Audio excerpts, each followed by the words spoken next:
অধিকার আছে, জনগণের কাছে যাবে, তারা তাদের জনগণের ম্যান্ডেট নিয়ে সংসদে আসবে, সেইখানে বাকি সংস্কার হবে, যেগুলো তো ঐক্যমত হবে না।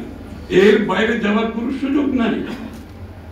কেউ যদি মনে করে তাদেরকে ওই শেখ হাসিনার মালিকানা এখন অন্য কারো হাতে গেছে, তারা দেশের সিদ্ধান্ত নেবে, জনগণ কি চায় না চায় তার কোনো তোয়াক্কা করবে না, সেই মালিকানা কাউকে দেওয়া হয়নি।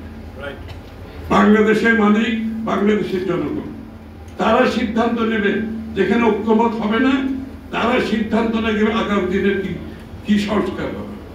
সংসদে আলাপ হবে, আলোচনা হবে, বিতর্ক হবে, সংসদের বাইরে আলোচনা হবে, তারপরে এগুলো সংসদে পাশ হবে। গণতন্ত্র যদি বিশ্বাস করি, এই পথ ছাড়া দ্বিতীয় কোনো পথ নেই, একটাই পথ। আর দ্বিতীয় পথ হচ্ছে শেখ হাসিনার মনোবৃত্তি। শেখ হাসিনা যে স্বৈরাচার, খুদে খুদে স্বৈরাচার রেখে গেছেন, আমি তো তার লক্ষণ দেখতে পাচ্ছি।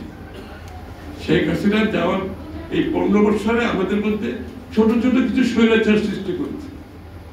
আমাদের কথাবার্তায়, আচরণে এরকমই প্রকাশ পাচ্ছে।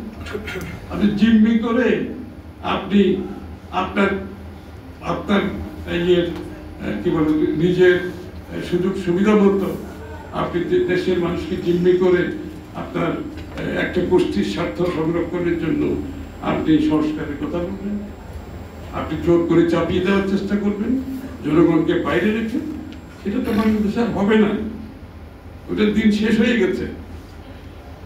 যেখানে ঐক্যমত হবে না, আমাকে জনগণের কাছে এর বাইরে কোনো সুযোগ নেই কিছু করার। কাউকে মালিকানা দেওয়া হয়নি যে তারা বসে বসে সংস্কার করবে।